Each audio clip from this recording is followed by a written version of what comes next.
Bien, c'est parti. Alors, dans cette vidéo, nous allons entamer une série de vidéos concernant l'analyse factorielle sous Tanagra. Alors, pourquoi cette série de vidéos? Parce que j'ai remarqué plusieurs choses en réalité.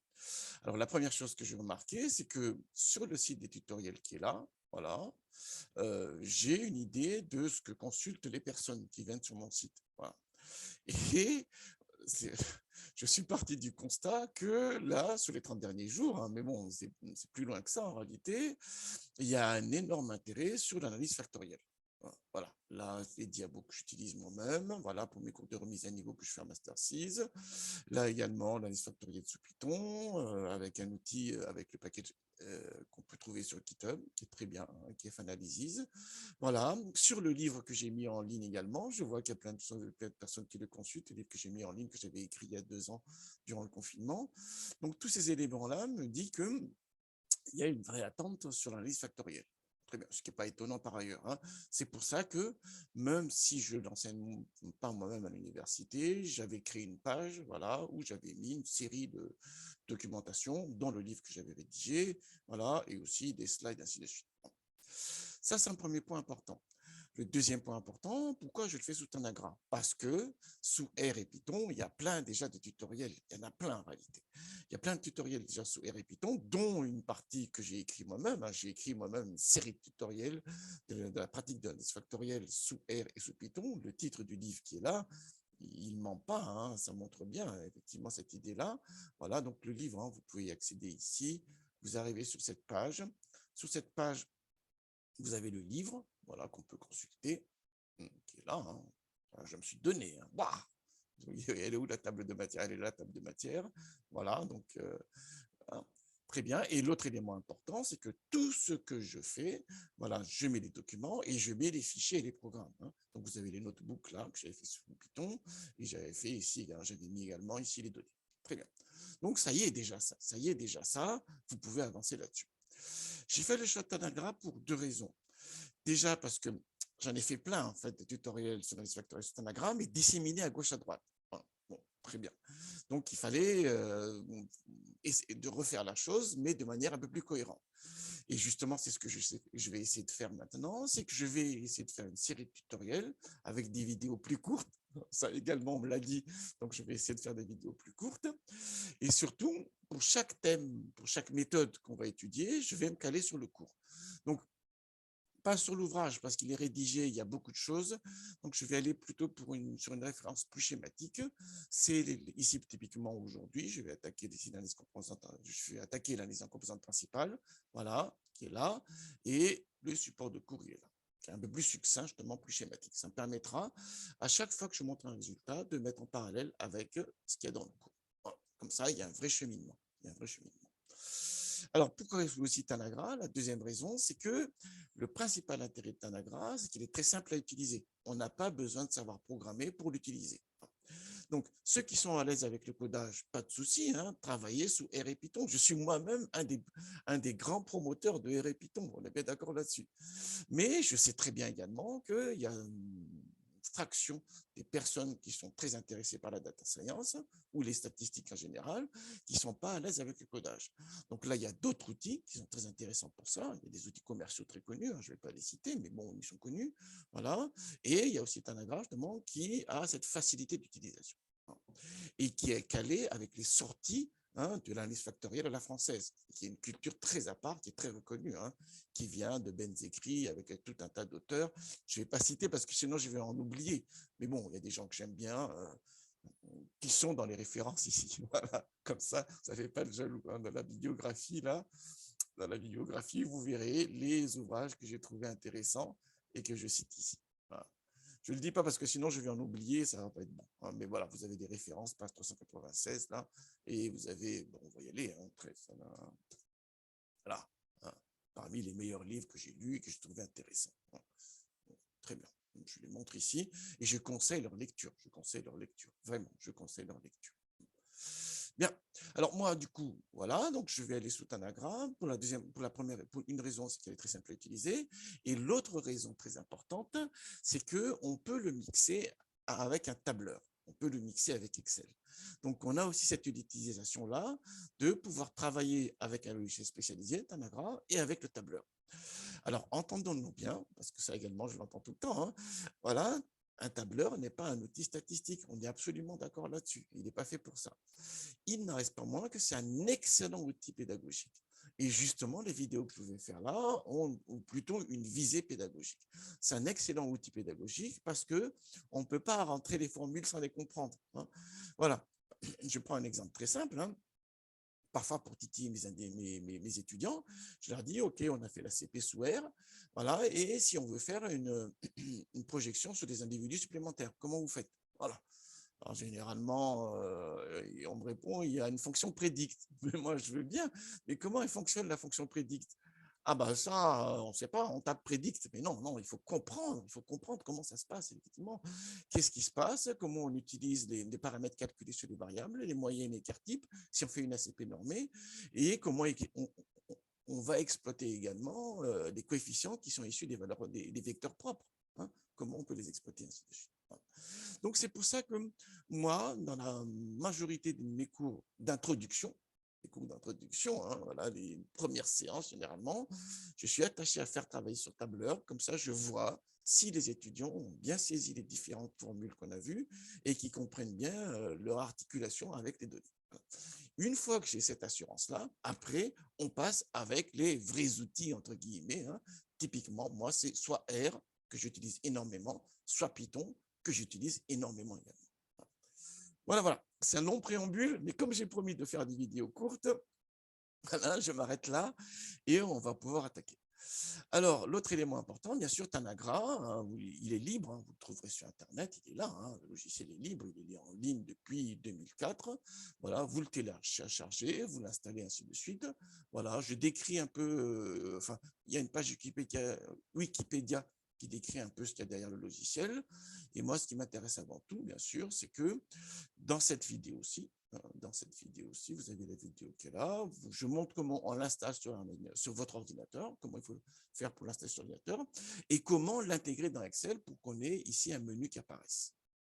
C'est ce qu'on va utiliser. Pour avoir justement, je peux lancer Tanagra directement en partant d'Excel, et après, comment récupérer les résultats dans Excel, de Tanagra dans Excel, pour faire du post-traitement.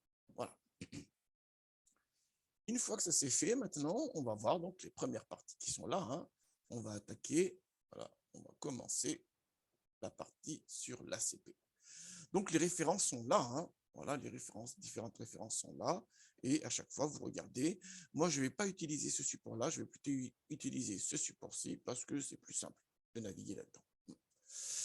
Alors, les données qui sont là, hein, les données sont là, hein, les datasets sont là, vous pouvez les récupérer sans problème pour reproduire ce que je suis en train de faire. Alors, justement, le fichier qu'on va utiliser, que j'utilise beaucoup, hein, voilà, c'est les fichiers des voitures des années 70. Hein, voilà. Donc, on a ici les modèles, Alpha Sud, bon, les gens de ma génération connaissent bien, l'Audi 100, voilà, la Simca 1300, 1300, 1301 et 1501 aussi, voilà, la Citroën GS, oula, très bien, enfin bref, c'est une série de voitures qui sont caractérisées par une série d'informations.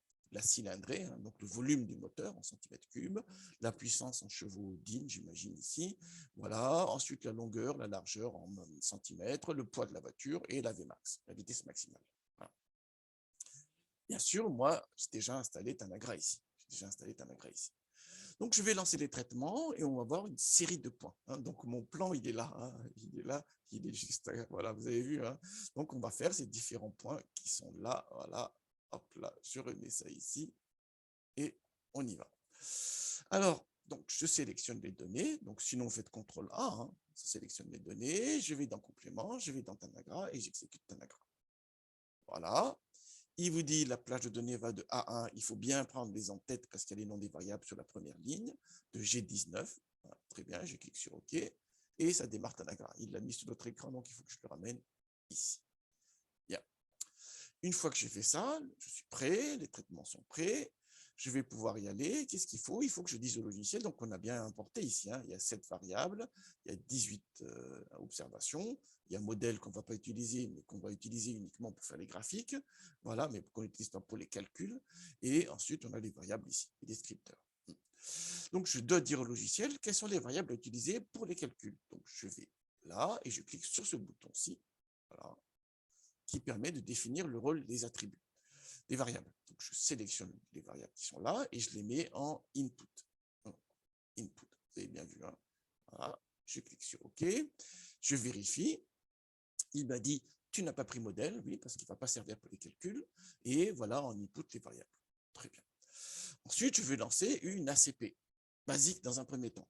Donc, je vais dans Factorial Analysis, et parmi les méthodes factorielles, je vais prendre le principal component analysis. Bien vu, hein. Donc, il y a une description ici qui apparaît quand on passe sa souris dessus, ça permet de savoir à peu près, et je spécifie surtout les variables qu'on peut prendre ou pas prendre, hein. En input, il faut qu'on ait au moins 2 variables au moins, et des variables quantitatives, hein, continuous, hein. Très bien. Et il n'y a pas de target. C'est une méthode, hein, c'est pas une méthode supervisée. Donc, je prends le principal component analysis, je mets là. Pour l'instant, je ne modifie pas les paramètres. Je prends les paramètres par défaut. Voilà, et je lance. Bien. Alors, on a une série de résultats qui sont là. On va les passer tour à tour.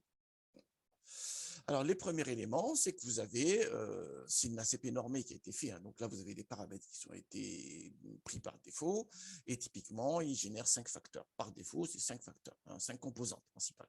OK. On a d'abord ici une matrice, voilà, un tableau avec les valeurs propres, voilà, les proportions d'inertie expliquées et de manière cumulative. Alors bon, c'est pas très facile à lire ici, on peut les voir sous forme de scriptplot. Donc, on a ce scriptplot qui est là. C'est très important, cet outil-là, pour définir le nombre de composantes à conserver, hein, pour l'interprétation. Alors, on cherche la fameuse loi du coude, hein, voilà. Mais toujours une question, on prend avant le coude ou on intègre le coude dans la sélection? Ben, je dis généralement que ça dépend du nombre, de l'importance de la valeur qui est dans le coude, hein. Là, on a 2 composantes dans le coude ici, voilà. Et sa valeur est inférieure à 1. Voilà, donc si on prend aussi la règle de Kaiser-Gutmann, on pourrait ne pas la prendre. Voilà. Mais faire une ACP avec un seul facteur, les graphiques, on ne les fait pas, hein. Donc, on va quand même prendre 2. Surtout que ce n'est pas si évident que ça qu'il n'y en a qu'un facteur ici, hein. Parce que regardez, là, c'est la proportion cumulée de variance. Voilà, quand on passe de 0 à 1, on gagne beaucoup d'informations. Quand on passe de 1 à 2, on gagne de l'information, moins, mais on gagne quand même de l'information. De 2 à 3, on gagne moins, encore de moins en moins.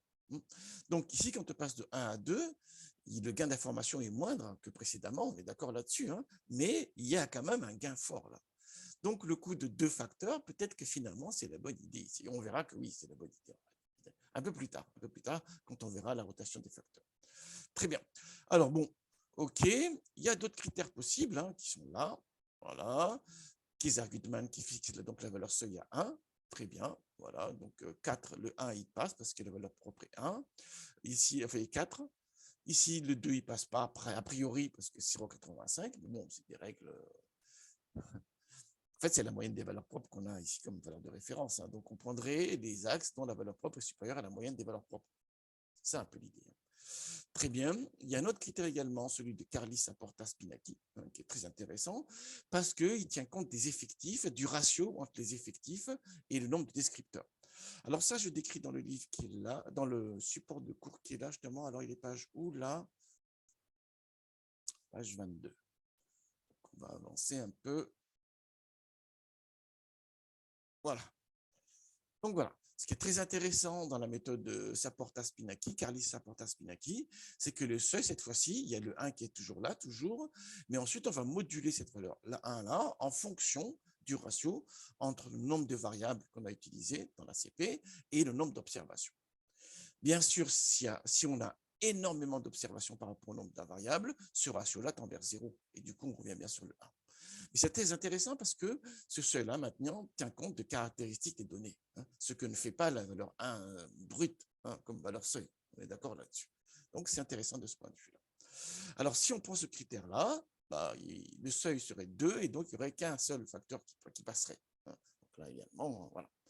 Il y a un dernier critère intéressant, c'est le test des bâtons brisés, hein, voilà, de Legendre et Legendre.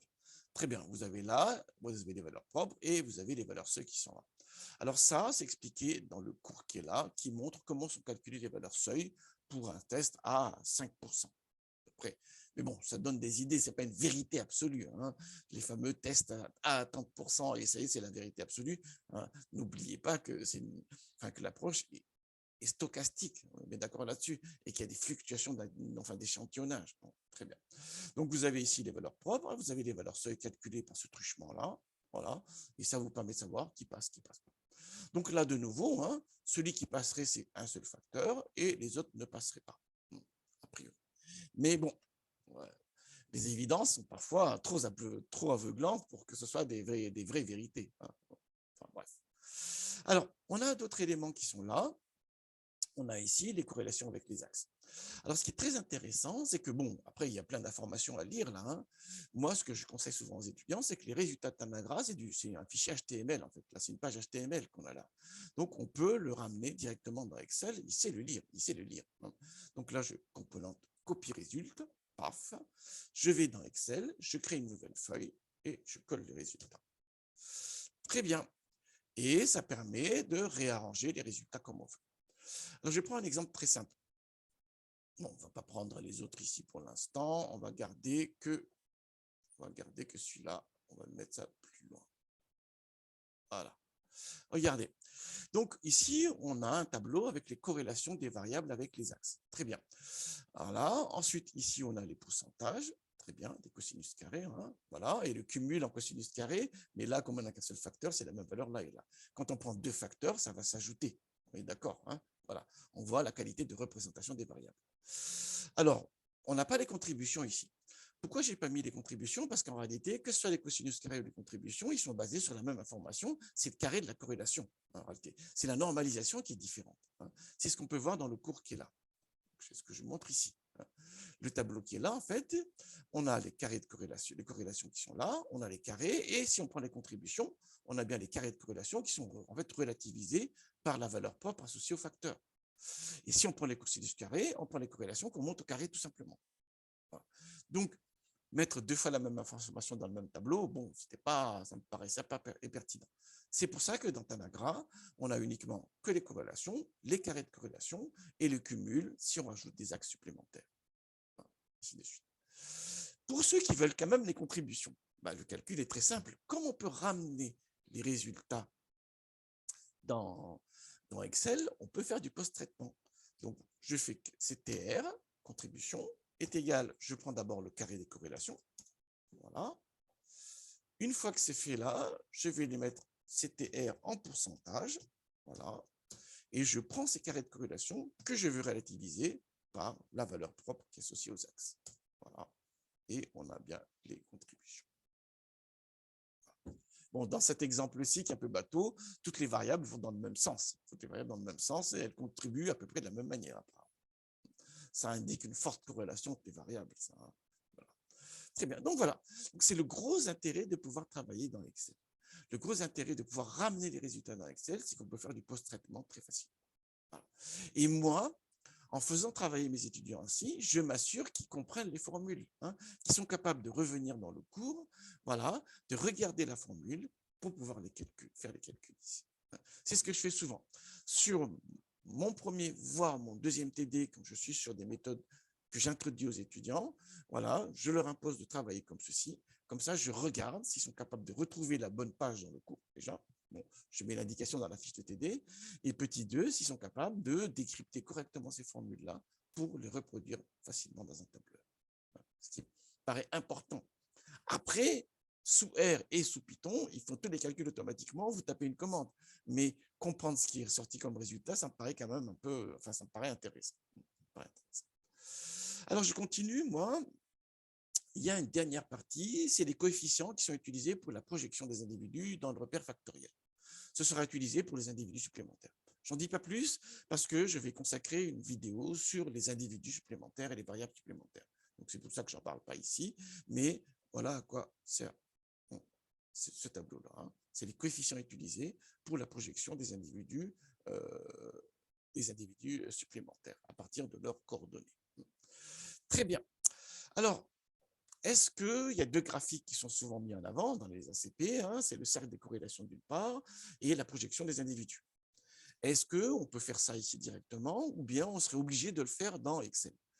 On peut le faire ici directement, mais on va le faire aussi dans Excel après. Alors, qu'est-ce qui se passe? Une fois qu'on a un composant de calcul, en fait, il produit également, il rajoute des nouvelles colonnes dans les datasets. Pour voir ça, on va dans Data Visualisation, on met Vue Dataset. Voilà, et on regarde. On a ici le tableau initial des données, hein, très bien, avec la description, et on voit qu'il a rajouté des colonnes supplémentaires. Hein. Voilà, c'est les coordonnées factorielles des individus. Voilà, des individus. Hein, c'est le coordonnées factorielles des individus. Hein. Premier axe, première composante, deuxième composante, troisième composante, ainsi de suite. Voilà. Une fois que je dispose de ces informations-là, donc je peux faire des calculs supplémentaires, notamment les graphiques. Par exemple, je veux voir la représentation factorielle des véhicules. À ce moment-là, je vais prendre un scatterplot avec label parce que je vais faire figurer les noms des modèles. Voilà, scatterplot with label, et je le mets à la sortie qui est là. Je double-clique, voilà, et je sélectionne en abscisse le premier axe, en ordonnée le deuxième axe. On a les numéros des véhicules pour l'instant. Si je veux avoir les noms des voitures, simplement, je mets ici modèle et on a les véhicules. Ça, c'est un premier élément. Donc, on voit bien, bon, je le fais en cours, donc on voit très bien, hein, enfin, dans mon cours de remise à niveau, on voit très bien, c'est sur le premier facteur qui est là, ce qui est vraiment marquant, c'est l'opposition petite voiture, hein, voiture et grosse voiture, hein, berline, Renault 30 ici, une voiture emblématique des années 70, hein, avec un moteur V6. Hein. Très bien, V6. Alors, ensuite, je vais faire le cercle de corrélation. Comme c'est fait dans Tanagra, on peut mettre plusieurs variables dans le cercle de corrélation, y compris des variables supplémentaires. Donc, c'est pour ça qu'il y a deux étapes. D'abord, dire sur quel axe on veut faire les calculs. Donc, je vais prendre les deux premiers axes ici. Voilà. Et comme variable que je vais introduire dans le cercle de corrélation, je vais prendre les variables actives. Si j'avais voulu introduire des variables supplémentaires, illustratives, j'aurais pu les sélectionner. Voilà. Mais bon, je ne le fais pas ici. Très bien. Et une fois que je fais ça, je reviens sur corrélation scatterplot. Je le mets et je double-clique et on a le cercle des corrélations. Donc ça, c'est une approche possible, une approche qui est très simple. Voilà. Mais comme j'ai un tableur là, et comme j'ai les données là qui sont fournies par l'outil, qu'est-ce qui m'empêche de pouvoir les reprendre et de les mettre dans Excel pour faire mes propres graphiques? Qu'est-ce que je vais faire? Composante, donc je suis bien sur composante view dataset là, composante copy result, voilà. Et ensuite, je vais aller dans Excel, je fais feuille 2, voilà, et je colle. Voilà les données. Alors, les données originelles ne m'intéressent pas, donc je les supprime. Les données sur les trois axes, 3 jusqu'à 5 ne m'intéressent pas. Je vais faire uniquement le premier plan factoriel. Voilà, donc je les supprime. Comme ça, c'est plus simple pour moi. J'agrandis ça parce que... Et je mets les données dans un format. Là, il est en format scientifique. Là, hein, donc, je vais les mettre en format visuel. Donc, simplement avec des chiffres après les virgules. Très bien. Donc, j'ai les coordonnées factorielles des individus. Voilà. J'ai les étiquettes des individus. Je vais faire un graphique sous Excel. Alors, comment ça se passe? Là, je fais insertion, voilà, graphique, nuage de points. Toujours, je conseille aux étudiants de ne pas sélectionner les données. Parce que quand vous sélectionnez les données, vous lancez, Excel, il fait comme il veut. Alors, des fois, c'est pertinent, mais des fois, ce n'est pas pertinent du tout. Hein. Donc, c'est mieux de ne pas sélectionner les données et de nous-mêmes rajouter ce qui nous paraît important. Donc, c'est ce que je fais ici. Très bien. Et je fais clic droit, sélectionner les données. Je rajoute une série. Le nom de la série, on s'en fout. Je mets ici. En abscisse, je mets premier axe factoriel. En ordonnée, la deuxième composante. Et voilà, vous avez votre graphique. OK, je m'en tiens là pour l'instant. Alors bon, on peut changer de titre. Hein, donc voilà, c'est représentation, premier plan factoriel. Bon. Alors, un élément qui est important, qui est souvent mis en avant, et à juste titre d'ailleurs, c'est qu'on nous dit, attention, il n'y a pas la même dispersion en abscisse et en ordonnée là. Hein, voilà. Et la dispersion, en fait, c'est la valeur propre. Hein. Donc, si je reviens dans Tanagra, non, je vais rester dans Excel. Voilà, c'est les valeurs qui sont là. Hein. C'est ça les valeurs propres. Donc là, on voit bien qu'on n'a pas du tout la même variance là. Hein. Or, là, comme il y a une mise à l'échelle automatique, voilà, on dirait qu'on a la même variance, hein, et que du coup, la dispersion est la même sur l'abscisse et l'ordonnée. Donc, pour dépasser cet écueil-là, généralement, on vous dit il faut afficher ici les pourcentages d'inertie expliqués par les axes. Je suis d'accord avec ça. Mais il y a aussi une deuxième méthode qui me paraît encore plus judicieuse en réalité, c'est de ramener tout simplement les deux repères abscisse et ordonnée sur la même échelle. Voilà. Regardez, sur l'abscisse, ça part de -5 à +5. Très bien. Alors, sur l'ordonnée, ça part de -2,50 à 2. Ah bah, du coup, oui, effectivement, bah non, ça ne va pas. Ça, on mélange deux choses différentes là. Hein. Pour être sûr que le graphique traduise bien l'idée de la dispersion sur les deux axes, une idée simple, c'est de changer ici tout simplement les axes et de le mettre sur la même valeur, voilà, que sur l'abscisse. Donc, ça part de -5 à +5. Et voilà. Et là, voilà, donc je m'arrange pour que le graphique soit bien carré. Hein. Hop là. Et là, on voit bien qu'en fait, la dispersion se joue surtout hein, sur l'abscisse, en fait, sur l'axe des abscisses, on voit bien, hein, et qu'elle est nettement moindre sur l'axe des ordonnées. Voilà. Sans avoir à afficher les pourcentages d'inertie sur l'abscisse ici, hein, sur l'étiquette d'abscisse et sur l'étiquette d'ordonnée, sans avoir à le faire. Il suffit de ramener tout simplement ici les échelles, enfin, il suffit de ramener les deux axes sur la même échelle, et là, du coup, paf, on voit bien que la dispersion se joue surtout, en fait, sur l'abscisse ici. Et c'est ce que nous donnent les résultats. On voit bien, hein, elle est 4 fois plus élevée, plus de 4 fois plus élevée sur le premier axe par rapport au deuxième. C'est ce qu'on voit ici. Voilà. Alors bon, mon graphique n'est pas très glamour, on voit très bien. Hein. Pourquoi? Parce que je n'ai pas les noms des véhicules. Là. Donc les points, là, c'est intéressant, mais c'est mieux d'avoir les noms des véhicules. Alors depuis Excel 2016, on peut rajouter des étiquettes sur les points. Pas plus mal. Hein. Donc première chose que je vais faire, je vais réduire déjà la taille des points. Voilà. L'option des marques. Voilà, je vais le réduire. Voilà. Ça, c'est un premier élément important. Ensuite, je vais reprendre les points. Voilà.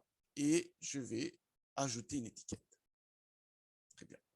Alors, pour l'instant, il a mis comme étiquette les valeurs. Ça ne va pas, ça. Hein. Donc, je vais recliquer ici et je vais lui dire, voilà, on va prendre ici, dans les options du format d'étiquette, je vais là, et je lui dis, au lieu de prendre les valeurs de Y et tout ça, tu vas me prendre les valeurs en prenant comme référence le contenu des cellules, de certaines cellules. Donc, je clique ici, il me dit, mais où sont les étiquettes? Je vais les sélectionner, tac, avec les noms des véhicules. Et voilà, il le rajoute. Alors bon, ça ne fait pas très joli là, du coup, je vais enlever les valeurs de Y qui ne servent plus en fait. Et voilà. Alors bon, le point est à gauche et ensuite on a l'étiquette à droite. Ça ne va pas ça. Hein. Du coup, je vais le centrer pour qu'on ait bien les bonnes coordonnées. Et voilà, notre fameux graphique factoriel. Alors, autre élément que j'ai, c'est quand même pas mal Excel. Hein. Bon, on en pense ce qu'on veut, mais on voit très bien en fait qu'il y a des points ici hein, qui sont superposés. Alors, on a la possibilité de cliquer sur un point en particulier, voilà, et de le déplacer pour enlever ces superpositions. Voilà. Quand je le tire beaucoup, regardez, je tire beaucoup, il met une petite, voilà, pour qu'on voit bien. Voilà. Et par exemple également, ici, l'ADA et GS, voilà. Et donc, je mets ici, voilà. Et quand je tire vraiment un peu loin, vous avez vu, hein, il met ici un petit trait avec le point associé, pour qu'on voit bien hein, que sa vraie place est plutôt là. Alors, dernier élément pour faire joli, ça là, je vais mettre une couleur un peu, je vais mettre une police moins visible pour que ça gêne moins, quand même pas à ce point-là. Voilà, il faut qu'on le voit un tout petit peu. Pareil là également, je mets une police un peu, voilà, pour que ça ne gêne pas l'écriture. Voilà. Donc ça, c'était une démarche très basique, c'est comment je fais une ACP, comment je récupère les résultats de Tanagra, quels sont ces principaux résultats de Tanagra, comment ils se situent, et j'ai essayé de mettre en lien avec le cours. Je vais faire une deuxième vidéo après, et ce qu'on va faire dans la deuxième vidéo, c'est voir les options proposées par Tanagra et comment ils se situent par rapport au cours, quels sont les outils associés par rapport au cours, ainsi de suite. Voilà. Je m'arrête là. Voilà. Excellent travail à tous.